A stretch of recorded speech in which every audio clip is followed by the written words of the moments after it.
So I'm a big believer in the phrase that rules are meant to be broken, but I have rules here. I've been given rules that I have to follow today. So I'm going to see if I can follow rules and not break too many. It's going to be one question per person. I'll be reading the questions. That would help, wouldn't it?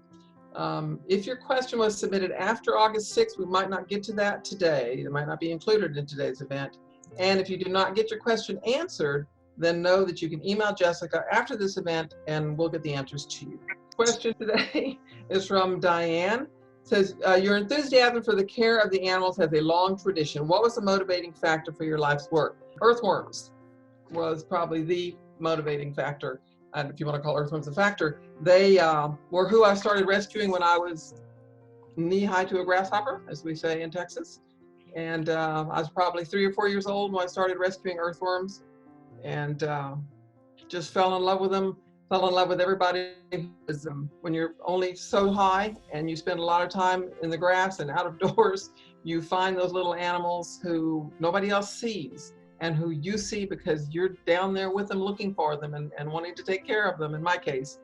So earthworms got me going early on, and it's I've never stopped since then. Don't ever intend to when it comes to doing whatever I can to help animals. Carolyn asks, do I have a favorite animal rescue story? Oh gosh, so there's kind of two answers to that, and probably the first animal that I rescued who became a permanent resident was a bobcat. And this, many of y'all know this story simply because you've been involved with wildlife rescue, and we've told this story a number of times. And she is the reason why we have as our logo a bobcat. She was a kitten whose mother had been killed. She'd been taken out of the den and sold to a pet shop.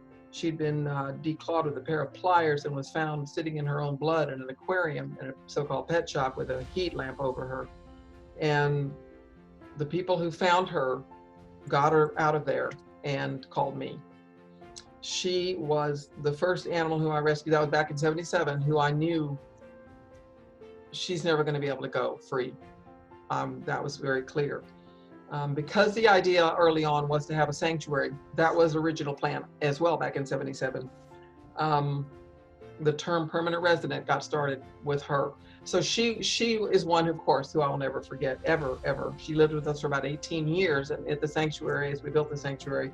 She had a mate who we rescued from animal control.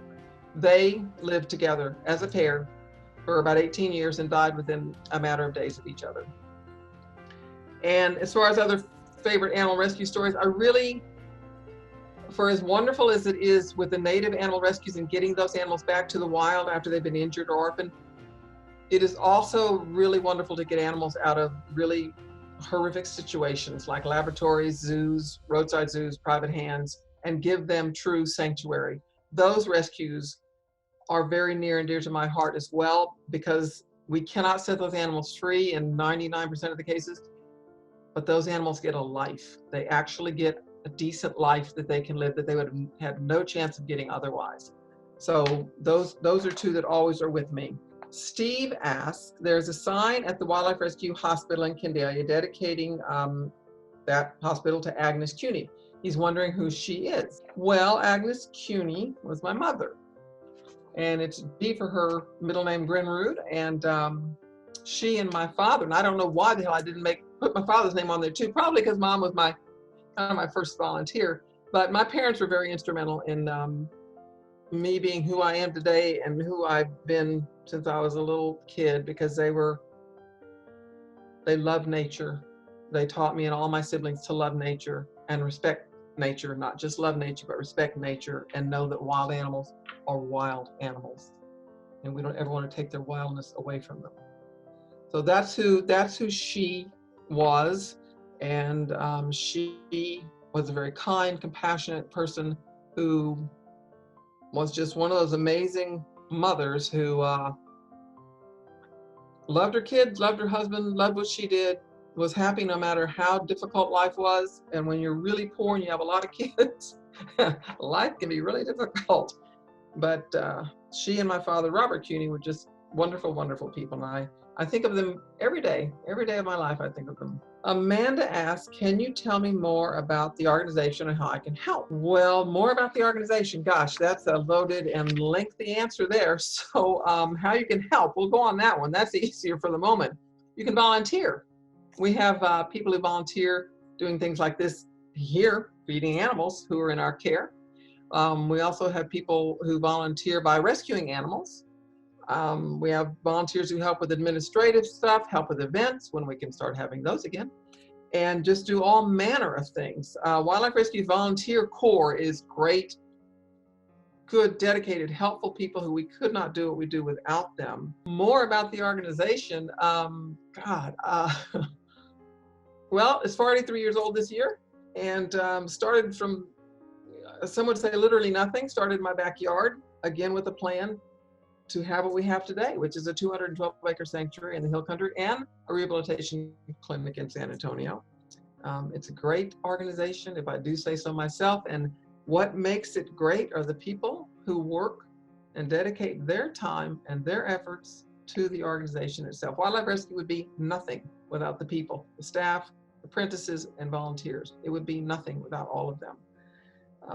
But if you want more on the organization, more information, Amanda, then I'll be happy to talk to you. We can get on the phone and talk. That's the old-fashioned way of communicating. I'm always happy to do it. Janelle asks, how are you protecting your animals and employees during this pandemic? Well, we're doing what everybody else is doing. We're being really careful. We're being smart. We're wearing masks and gloves. We are social distancing while at work. We are social distancing when we take animals in from the public. We had to restructure and create brand new protocols for animal intake, animal care, not so much for animal releases, because that's done pretty much by a staff member.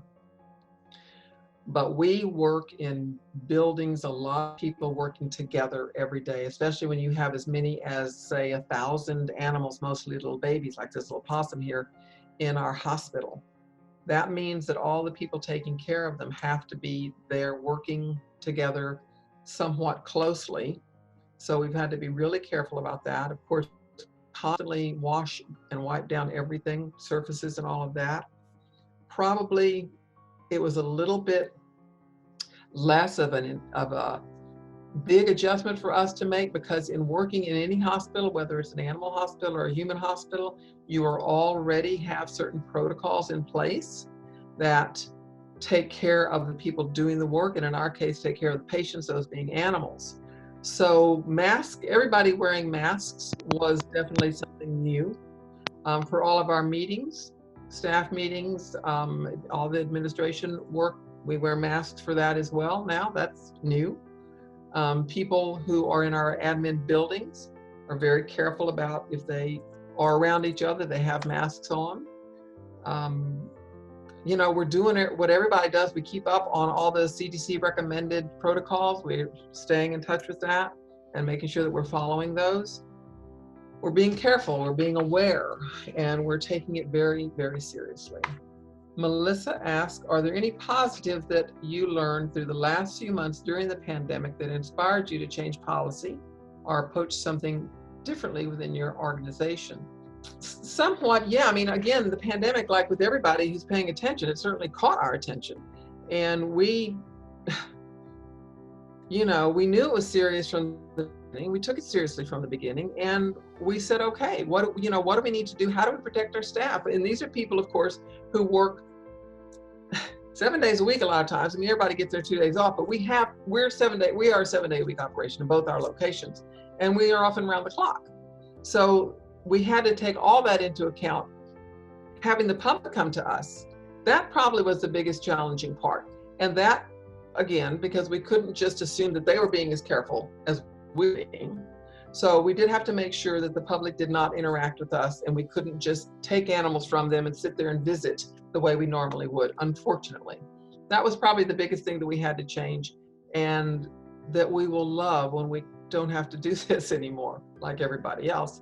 But yes, it did again make us really re-examine how we do things, and made us pay attention to the fact that we had to do them differently. Even though we were an animal organization, still we have people involved in our work, people coming to us We had to do whatever we had to do and will continue to do to keep the people coming to us safe and the people who work with us every day safe. So Tim asks, ending international wildlife trade has become a focus since the virus crisis. Do you have any recommendations, gosh, for how we can stop the trade in wild animals? Oh gosh, I suppose if there are any of the proverbial silver linings with this virus, that possibly be one, is to see that where it is thought that most of this started with the wet markets in China. I don't know if everybody knows what those are. If you care about animals, you might not want to know what they are because they are horrific. But it has told people and shown people that when you bring wild animals into human settings and you make them live in filth and squalor and confine them in horrible tiny little boxes and eat them and wear them and do all these things, that this can happen. This very thing can happen as a result of that. And should we be treating animals better, even if nothing bad can happen to us because we treat them horribly? Of course we should. But does it take something like this to catch people's attention, to make them say, wait a minute, this came from a setting that we created in which we were cruel to wild animals. We created this because of our cruelty to them. How do we stop it? Oh gosh, we all have to be vigilant. We can all be advocates every day of our lives by speaking out against cruelty to animals, no matter where these animals are. The trade in wild animals is something that is a billion-dollar global business. Don't ever buy animals out of pet shops. Fish in aquariums, the tropical fish, on and on and on and on and on. Iguanas, snakes, lizards. None of these animals belong in our hands. None of them belong being sold. And it's still being done. The trade still goes on and on. So you cannot support it. You can educate yourself about where it is happening and speak out against it. Education is key to everything. If people don't know what's going on, they can never take steps to help stop it. If you do know somebody who goes to these so-called pet shops and buys non-native animals, speak to them. If you know somewhere where they're being sold, go in, make a complaint, ask them please to stop it. If you know of a place that is trading in wild animals, even though it may be legal, because in Texas there's a lot of this that is legal, try to talk to people, try to convince them to be more compassionate, support some of these really big international organizations that are doing things to stop it. Wildlife rescue, we do what we do in our area, but to be honest, of course, this isn't what we do is not going to stop the trade in wild animals. Anything that we do via our social media and all to advocate against it, of course we do. It's the proverbial drop in a bucket, but we all have to do what we can do. But those are some of the things I can think of, is just be aware that it's going on, tell people about it, and get against it. Okay, this is Patricia. What is your view of using live wild animals in so-called education programs? I said so-called, she didn't. The Nature Center, where I volunteer, is considering capturing healthy wild animals from their wetland and keeping them captive for 3 months and then releasing them. They're also considering partnering with rehabbers to use wild animals who cannot be released. I have raised strenuous objections about capturing and keeping healthy wild animals, but would appreciate your view of using wild animals in general. Okay. So, what I think about this doesn't matter. A hill of beans. What do the animals think about this? What does this do to these animals? Patricia, you are right. This is horrible. It is a horrible idea. Nobody should, who even thinks of these things? Nobody should be thinking of this. Nobody should be doing this. And I understand, and I fully realize that a lot of people in this field of rehabilitation use wild animals who cannot be set free as so-called animal ambassadors. They are not ambassadors. They are not ambassadors. They are wild animals. They don't want to be an ambassador. They're not an ambassador. They're wild animals who just want to be left alone. I would say to you, Patricia, raise hell about it. Don't sit and let this happen. Write letters, contact the media, talk to people who are thinking of doing it. If you want me to talk to them and explain why it's a bad idea, what happens to these animals, the stress of being taken out of the wild and stuck in a cage or wherever for 3 months. Why would anyone want to do that who calls themselves nature center? That's absurd, and it's terrible, and it's not right. It's just not right. So we need to leave wild animals alone. And that's just something we cannot seem to be okay with doing that. Our species can't just do that. We can't just leave them alone. Obviously, if they're injured and they need help, of course we step in, of course, but then let them go again. If they need sanctuary because we're getting them out of somewhere really horrible and you can give them something really nice but still captive, which isn't good, then of course. But taking them out of the wild when they're perfectly healthy, or even if they're injured and can't be set free, that does not mean we make a tool out of them. Even if we say, oh no, but people are going to be educated. No, they're not. What they're going to be educated about is seeing an owl sit on somebody's arm or see a lizard in a box. That's what their mind's going to say. Oh, well, I guess he belongs in a box. How many times have you heard someone say circus animals, zoo animals? No, those animals don't exist. There's no such animals as a circus animal or a zoo animal. There's animals in zoos and animals in circuses and animals in labs. But that's not who they are, that's where they are. So Patricia, I encourage you, and let me know if I can help in you speaking out against this at the Nature Center that you're asking about. Jill asks, how can you tell if organizations are legitimate? Meaning you want to give a donation and help, but or could go into the CEO's pocket, and worse, they do things that are not in the best interest of the animals in their care. Yeah, you must be very careful. Do your homework. Anybody can look really, really spiffy on a website. Anybody can say really nice words and throw really nice photographs out there, but it doesn't mean that that's what's really going on in the place where they have the animals. And I will tell you, sad fact, and I think it's accurate to say that most places, at least a very large number of them that say that they're sanctuaries, are no such thing. They're no such thing. They're open to the public. They're breeding animals. Sometimes they're selling animals. They're not taking proper care of animals. They don't exist to give animals sanctuary. They exist to make money. If you can possibly go to, if you're thinking of donating to a sanctuary, animal sanctuary, go there. If you can possibly go there or get someone you trust to go there, if it's not in your state, go there. And ask tough questions. If they don't want to answer your questions, then you know something's up. You also can look at the Global Federation of Animal Sanctuaries, which is a organization that accredits sanctuaries.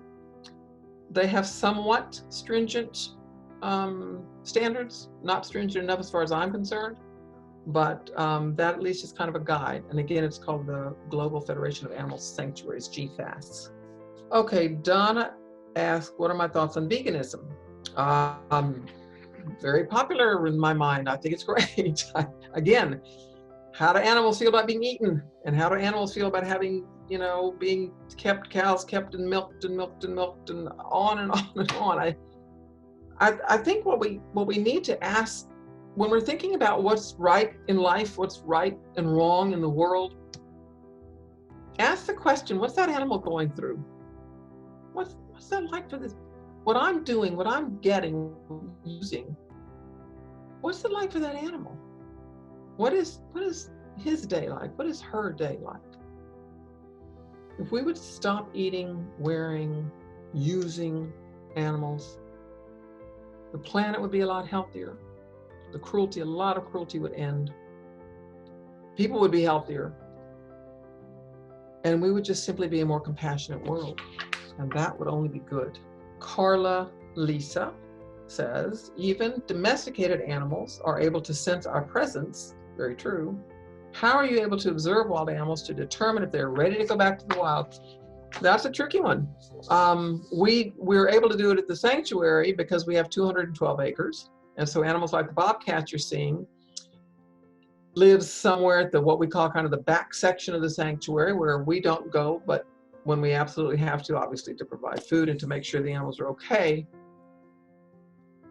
It is not the you know, wildlife rehabilitation is an answer, and it's a good answer to a lot of problems that people inflict on wild animals. But it's not the best because it's not perfect. And it's not perfect because these are wild animals in captivity. And yes, when we have animals like the bobcat who come to us as a kitten and have to learn how to hunt and his mother's been killed, then yes, we have to do the best we can for him, and we do the best we can, but it's difficult. And I would be lying to you if I said that, oh yeah, it works beautifully and it's easy, and it's not. It's complicated and it's imperfect. It's imperfect. We do everything we can because we have the room to do it. And in other rehabilitation groups around the state and even beyond will sometimes send us animals who they don't have the room to keep in a rehabilitation setting that is human-free mostly. So I mostly feel good about it, and I say I feel good about it when I'm talking, I mostly feel good about the results we see. And the reason I say that is because after we've released some of these animals, and we do that on private property where there's no hunting or trapping, we have had the people say to us that same animal keeps coming around, meaning that she's hunting on her own and doing okay. And we've had those kinds of documentation and sightings and things over the years. We don't tag the animals. We don't try to follow them with radio transmitter collars or anything like that. Their lives have been interrupted enough by people. But we have had a lot of anecdotal evidence that has shown us that they do well. Do all of them make it once they're released? No. I'm absolutely certain not all of them do. Of course not. Not all of them make it anyway. I mean, animals die in the wild.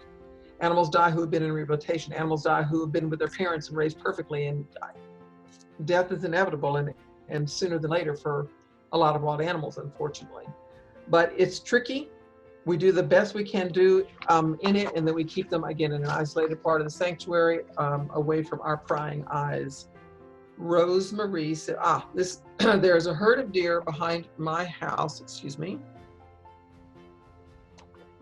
that live in the Alamo Concrete Forest property. I know where that is. I've been feeding the deer corn. I've been feeding them deer corn since we moved here 2.5 years ago. There's a small male deer who has small nubs, like they may be antlers eventually, but he looks like he has a cleft palate.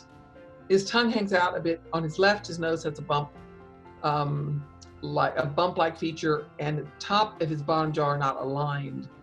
Maybe he was born this way. Can anything be done? Okay, so the first thing to do, Rosemary, is stop feeding him corn. Absolutely, number one. You see this bulge on this deer? So that is very possibly something called lumpy jaw. And lumpy jaw is an infection that gets started in their jaw line. And then when they're eating things like corn, it gets stuck in there, and there is, it does this. It gets infected, and they can't do much about that. So they can live with it for a time. Sometimes it'll self-correct, but corn is something that really does contribute to this problem. And corn also doesn't have any real nutritional value for them or anybody. So is there anything that can be done? Again, stop feeding corn. We could try to get some homeopathic remedies to you, depending on just how bad off he is, whether they're going to help or not. If we're talking bacterial infection instead of viral infection, then sometimes there are things that we could give him that are not antibiotics, because we can't put those in the wild, that could help.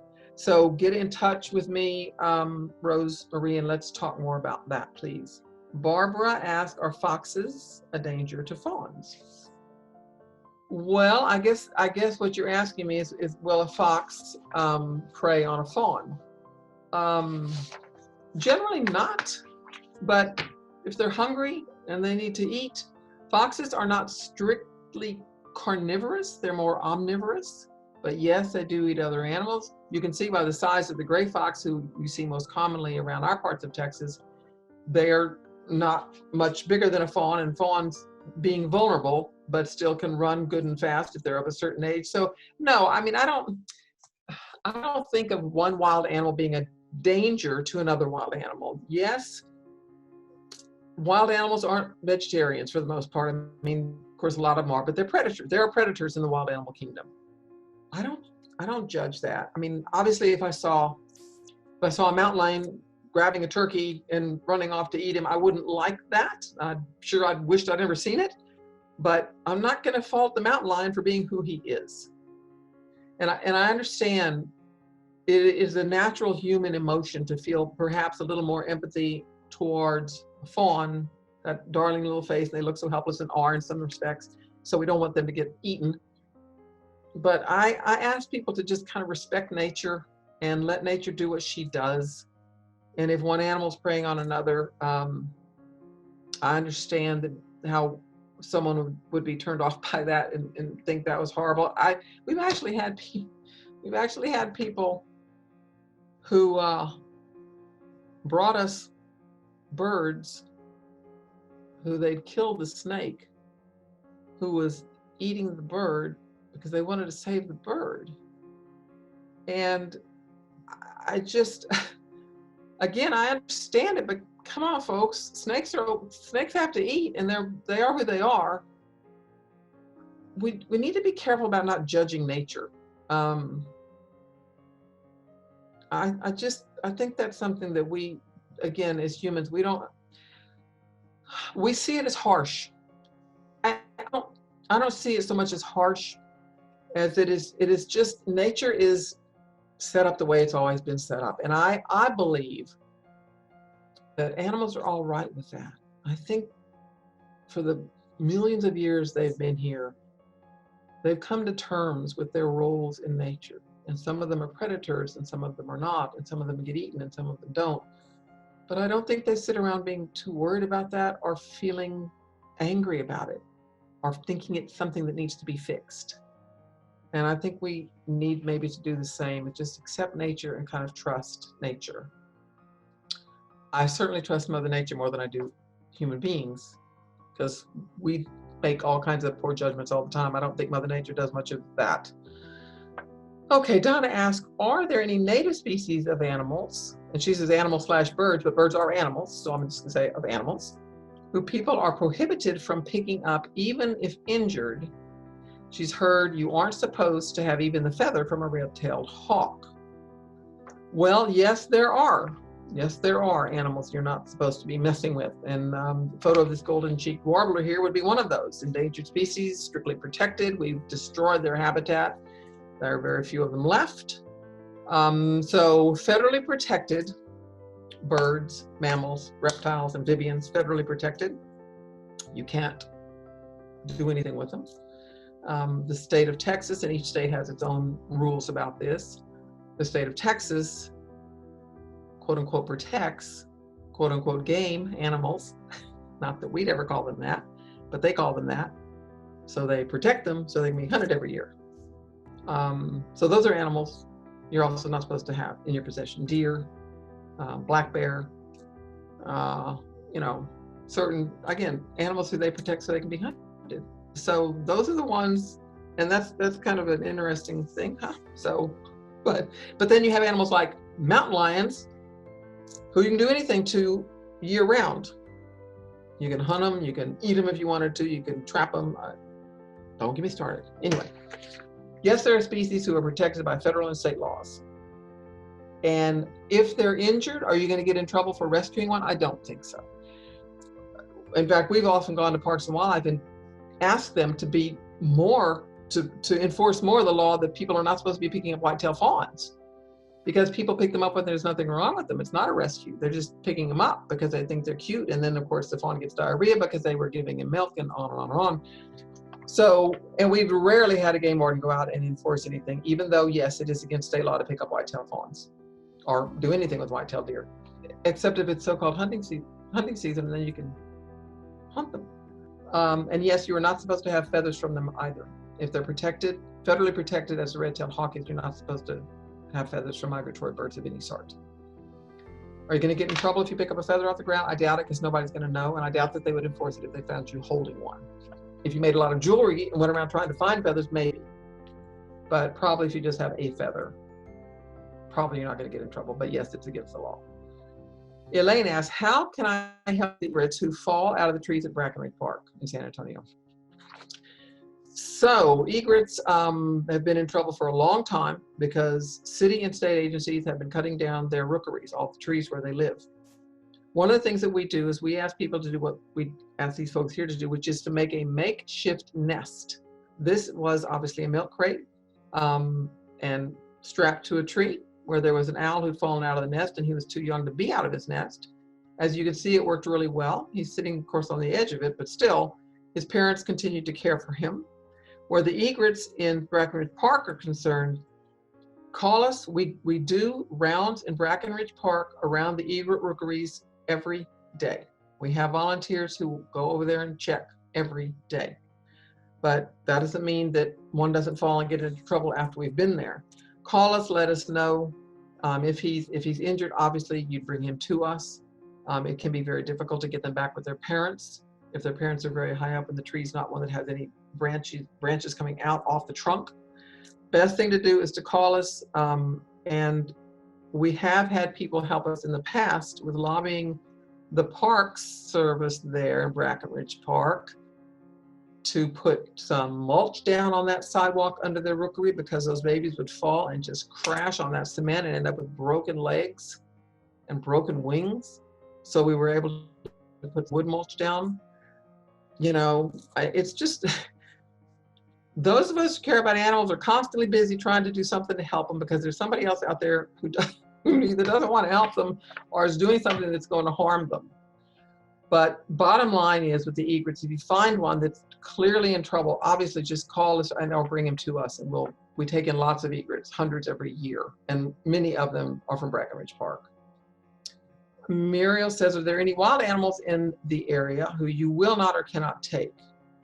We take in all, look at that little guy. We take in all species of native wildlife for rehabilitation. We don't ever turn them away. And then you say in the area. Now, obviously when it comes to sanctuary, providing sanctuary for animals, that's a very different thing. We're not able to provide sanctuary for all species of all wild animals who are out there being exploited in the wild animal pet trade or in zoos or labs or whatever. We cannot take chimpanzees. Fortunately, there's some good chimpanzee sanctuaries. We won't have room for elephants. But as far as the native species, we really don't turn away native species. We take in snakes, native turtles and tortoises, native mammals, and birds. And that's pretty much the way we've always done it. We really don't turn them away. Jim asks, what percentage of wildlife rescues are from vehicle strikes? We actually did some number checking on this to answer this question, Jim, and we're thinking it's probably in between 5 and 10%. We can't know that all the time because we don't always know what's happened to an animal, if they're just found somewhere, and sometimes they've gone far off the road where they were hit. Sometimes we can tell when our vets look at them and see that the injuries could have pretty much only come from a car or a truck. But 5 to 10% probably, and the more people who come into our area, the more of that we see. Vivian says, is there any reason you would not be able to release an animal? If so, what happens to them? Yeah, there's sadly a whole litany of reasons why we can't release certain animals. Birds who cannot fly, a predator who is, not blind, but so blind he can't hunt. We provide them with sanctuary. If the animal is healthy enough to adapt to life in captivity, then we provide them with sanctuary at our sanctuary. We don't send them somewhere else. And there are times, of course, when this happens because injuries are just so severe. Sometimes broken wings on birds, it's not just a break that can be a couple of pins or something. Bones are shattered and you can't pin, there's not enough pins to pin them back together. There's not enough reconstructive surgery that can be done, or there's only enough to get the wing back in shape, but not enough to fly. So there are a lot of tragedies that we see all the time. But it does have to be something pretty serious before we won't release them. And I say that because we do get a lot of wild animals in, and we've seen over the years where, and I'll give you just a good example, and everybody knows this example, a three-legged deer. We get calls all the time about, oh my God, this deer, he's got one leg that's busted, compound fracture, bleeding, he's limping, it's swollen, but he's still eating. Leave him alone. We say, leave him alone. We say that because one of three things is going to happen. He's either going to chew the leg off, it'll atrophy naturally and fall off, or he's going to get an infection and die. Usually they do okay. They get rid of the leg on their own. In the early days, I would go out, capture those deer, and bring them in, and the vets that we had would do surgery on them to remove the leg or repair the leg. We lost every single solitary one of them on the surgery table, every one of them. It took me about 6 deer before I said, this is ridiculous, this doesn't work. They can't handle this. What they can't handle is the stress of being captured, the surgery, all of that. They can't handle it. They're preyed on in the wild, so all of their makeup is flight, quick flight. And when they can't do that and they're in the hands of the enemy, which is who we are to them, the stress levels are just too high. And as I stopped trying to be saving them all so much and ended up killing them in the process, I also began to be better about observing exactly what happens. And what happens is there's a lot of three-legged deer out there that many people would say, oh, you can't release him or he needs to be put in captivity because he can't take care of himself. That's not true. That's not true. They do fine. Three-legged raccoons do just fine. Three-legged possums do just fine. Three-legged turtles do just fine. So it has to be something really extreme that we know they can't possibly survive on their own before we say, okay, he's non-releasable and he's going to be a permanent resident. Kate says, what is the humane opinion to have about urban coyotes? They're killing lots of cats, dogs, and raccoons in my South Austin neighborhood. Of course, people should keep their dogs and cats inside at all times, but of course they don't, or the pets get out from their home or their yard. Well, okay, so why are coyotes in urban areas? Everybody knows the answer to that. I'm asking y'all a question now. They're in urban areas because we've absolutely ravaged their green spaces. They're in urban areas because we've killed off a lot of who they would normally eat. Are coyotes eating some cats and some small dogs in some urban settings? Yes, they are. What are they going to do? What are they going to do? What is any wild animal species going to do when their home is destroyed? They're going to do the best they can to survive. And I understand. I mean, of course, we don't want our companion animals who we're very attached to, and we see a coyote and then people suddenly, the coyote's bad guy. Coyote's just trying to stay alive. And we're not making it easy for them to do that. And coyotes are survivors. Coyotes are adaptable. And you meaning our species, keeps making life hard on them. Well, by golly, they're going to do everything they can to just stay alive.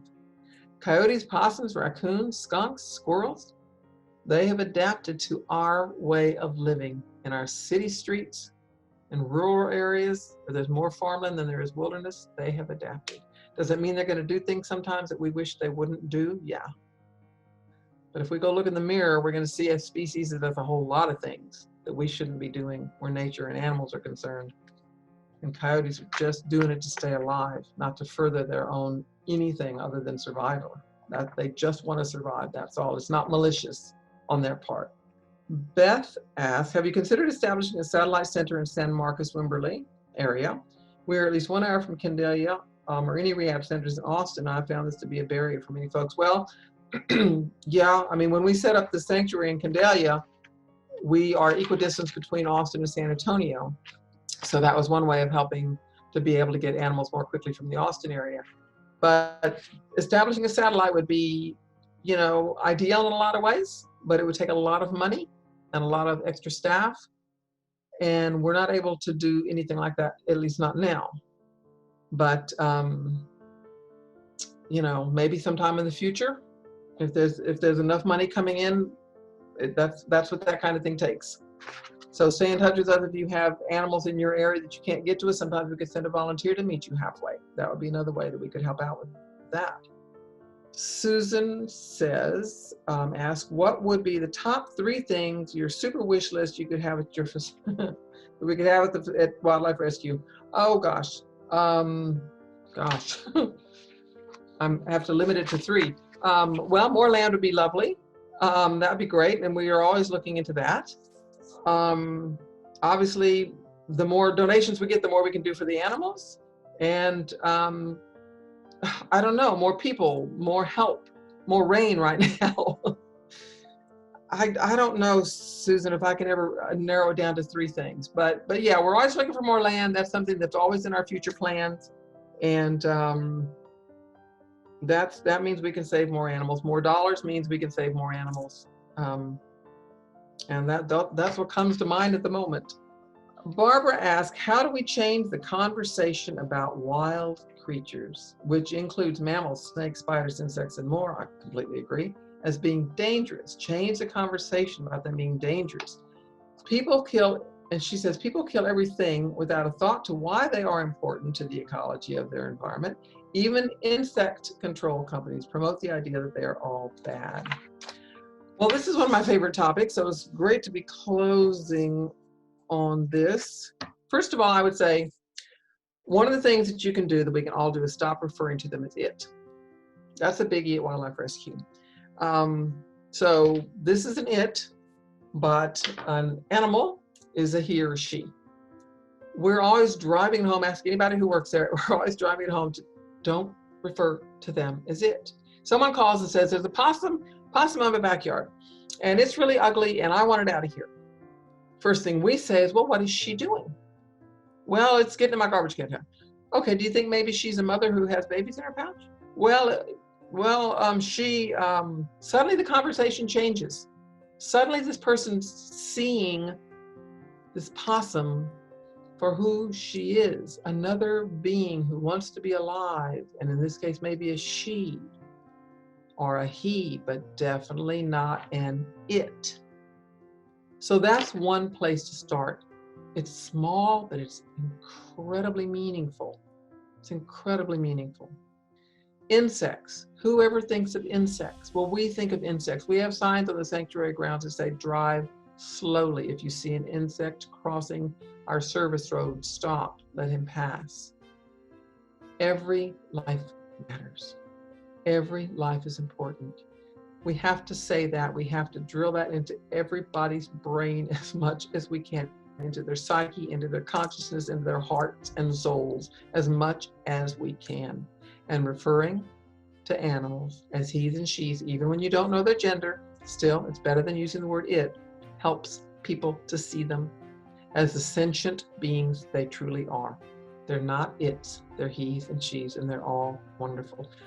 It begins with all of us. Everything begins with each one of us. Compassion begins with each one of us. Caring, love, protection, understanding, respect begins with each and every one of us. And everything that comes out of our mouth and every action for which we are personally responsible begins with each one of us. If all of us remember that every moment of every day, we will build a more compassionate world, which I think is what we all want.